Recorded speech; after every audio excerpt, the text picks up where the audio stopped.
आइए अगली खबर की तरफ रुख करते हैं। मध्य प्रदेश में बीजेपी के संगठन चुनाव समाप्त होने के बाद अब सरकार में राजनीतिक नियुक्तियों का पिटारा खुल गया है। जी हां, सबसे पहले बुधवार को बुंदेलखंड के दिग्गज नेता रामकृष्ण कुसमारिया को ओबीसी कल्याण आयोग का अध्यक्ष और पूर्व मंत्री गौरीशंकर बिसेन की बेटी मौसम बिसेन को सदस्य बनाया गया।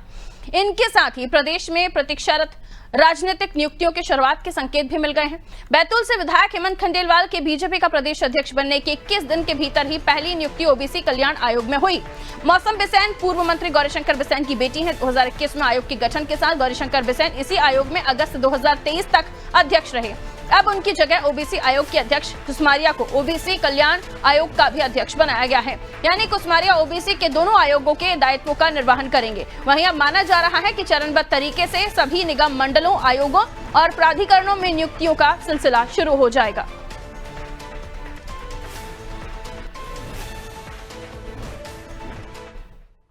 तो पूर्व मंत्री गौरीशंकर बिसेन की बेटी मौसम बिसेन को आयोग का अध्यक्ष आयोग का सदस्य बनाया गया है। और साथ ही आपको बता दें, रामकृष्ण कुसमारिया जिनके बारे में ये बताया जा रहा है कि उनको भी आयोग की जिम्मेदारी दी गई है, तो 2 आयोग के जिम्मेदारी वो संभालेंगे। और इसी के साथ ये भी बताया जा रहा है कि रामकृष्ण कुसमारिया ओबीसी कल्याण आयोग के अध्यक्ष बनाए गए हैं और ओबीसी आयोग के साथ साथ दोनों जगह का निर्वहन, दायित्व का निर्वहन वो करने वाले हैं।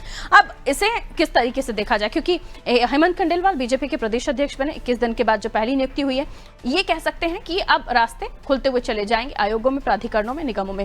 आइए प्रभु जी हमारे साथ जुड़े हुए हैं, हमारे एग्जीक्यूटिव एडिटर, उनसे हम और भी समझने की कोशिश करते हैं। प्रभु जी, अब नियुक्तियों का रास्ता खुल गया है, ये माना जाए, और इनके साथ जो नामों की कतार है वो भी सामने आने लगी है। बहुत सारे लोग हैं जो निगम में जाते हैं जगह, प्राधिकरण में चाहते हैं जगह, यानी अब ये कह सकते हैं यहां से हम अब नए नए नाम सुनते हुए आएंगे। और ये भी मैं आपसे समझना चाहूंगी कि इन्हें क्या किसी और नजरिए से भी देखा जाए, क्योंकि रामकृष्ण कुसमारिया का नाम, मौसम बिसेन का नाम। देखिए पारुल, जहां तक निगम मंडलों की बात है तो ये बिल्कुल कह सकते हैं कि निगम मंडलों में जो ब्रेक लगा हुआ था नियुक्तियों का, अब वो रास्ता खुलता हुआ दिखाई दे रहा है। जब वीडी शर्मा अध्यक्ष थे इसके पहले, तो भारतीय जनता पार्टी के से जुड़े हुए नेताओं को निगम मंडलों में एडजस्ट करने के लिए मुख्यमंत्री और तत्कालीन प्रदेश अध्यक्ष वीडी शर्मा और संगठन महामंत्री हितानंद शर्मा के साथ एक बैठक होकर एक पूरी लिस्ट बनी थी। वो लिस्ट दिल्ली तक गई थी और दिल्ली से कुछ नामों को काट छांट के सुझाव दिए गए थे और उसके बाद फिर वो लिस्ट लगभग फाइनल पोजीशन पे थी। वो लिस्ट रोक ली गई क्योंकि नए अध्यक्ष की प्रक्रिया चल रही थी चयन की, तो वो अब पूरी हो गई है। और पहले चूंकि संवैधानिक आयोग बनाया था शिवराज सिंह चौहान ने, मध्य प्रदेश राज्य पिछड़ा वर्ग कल्याण आयोग, ये संवैधानिक आयोग का इसको दर्जा दिया गया था, तो वो खाली था, तो उसमें उन्होंने जो पिछड़ा वर्ग आयोग के जो अध्यक्ष थे रामकृष्ण कुसमारिया, उनको ही उसका अध्यक्ष बना दिया। ये बिल्कुल सही है कि अब वो कुसमारिया जी पिछड़ा वर्ग से जुड़े हुए 2 आयोग के अध्यक्ष होंगे। अभी तक ये था कि एक कमरे में, अगल बगल कमरों में 2 आयोग चल रहे थे, दोनों में अलग अलग अध्यक्ष काम कर रहे थे, दोनों अपना अलग अलग काम कर रहे थे। जिसके पहले की जब स्थिति थी तब की बात मैं बता रहा हूँ, जब गौरीशंकर बिसेन को अध्यक्ष बनाया था, उन्होंने एक रिपोर्ट भी दी थी पिछड़े वर्ग को लेकर जी।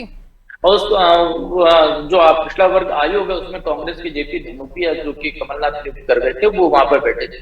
तो अब वो स्थितियां नहीं है, लेकिन 2 आयोग काम कर रहे हैं, तो क्या एक दोनों आयोग का अध्यक्ष है जिनको बनाया जाए, तो एक आयोग जो पुराना आयोग को क्या इसमें मर्ज कर दिया जाएगा, ये सवाल अभी यहाँ पर एक आ गया है। मौसम बिसेन को राजनीतिक कारणों से, चूंकि वो बालाघाट से हैं और पिछड़ा वर्ग की हैं, उनके पिताजी को राजनीतिक तौर पर लॉन्च करना चाहते थे, उसके बाद चुनाव भी लड़ने की इच्छुक थी, वो टिकट का भी उनका हो गया था, लेकिन फिर बाद में स्वास्थ्यगत कारणों से पीछे हट गए। उनके पिताजी चुनाव लड़े और वो हार गए। तो अब उनकी एक तरीके से कहें कि आयोग के जरिए एक लॉन्चिंग के लिए उनको सदस्य बनाया गया बीजेपी के फ्रेम में लाने के लिए, कि प्रदेश स्तर पर नेता उनको जान सके। हाँ, ये बिल्कुल जरूर है कि इसके बाद अब तमाम निगम मंडलों की जो सूचियां हैं वहां पर भी कुछ खुलेंगे। राज्य महिला आयोग है जहां पर भी बहुत सारे आवेदन पड़े हुए हैं, मानव अधिकार आयोग, जैसे बहुत सारे आयोग हैं जहां पर नियुक्तियां होनी है। संवैधानिक आयोग है, फिर निगम मंडल पड़े हुए हैं, 40-45 से ज्यादा है, प्राधिकरण है जहां पर नियुक्तियों की बात चल रही है। तो निश्चित तौर पर ये माने कि हो सकता है एक मुश्त सूची लाने की तैयारी है, लेकिन इसके लिए एक दौर की बैठक और होगी। अभी हेमंत खंडेलवाल नए अध्यक्ष बने तो उसके बाद एक मुख्यमंत्री इनके बीच में एक दौर की बैठक होगी। कल दोपहर में ऐसा बताया गया कि कुछ चर्चा इसको लेकर हुई है, उसके बाद ये आदेश जारी हुए हैं और आगे की नियुक्तियों को लेकर दिल्ली जब भी मुख्यमंत्री जाएंगे तो दिल्ली की एक सहमति लेने के बाद निगम मंडलों की सूचियां फिर आना शुरू हो जाएंगी और बहुत सारे नेताओं को इसमें एडजस्ट किया जाएगा। पारुल, बिल्कुल, बहुत शुक्रिया प्रभु जी जानकारी के लिए। तो आने वाले समय पर निगम मंडलों में भी नामों का जो तैयारी है वो होने लगी है और जैसा कि प्रभु जी भी जानकारी दे रहे थे कि फाइनलाइज होने के बाद इन नामों का भी जानकारी देना शुरू हो जाएगी। तो बीजेपी प्रदेश अध्यक्ष के चयन की 21 दिन के भीतर ये नियुक्तियां शुरू हो गई हैं। रामकृष्ण कुसमारिया ओबीसी कल्याण आयोग के भी अध्यक्ष बनाए गए हैं और ओबीसी आयोग के भी अध्यक्ष हैं वो।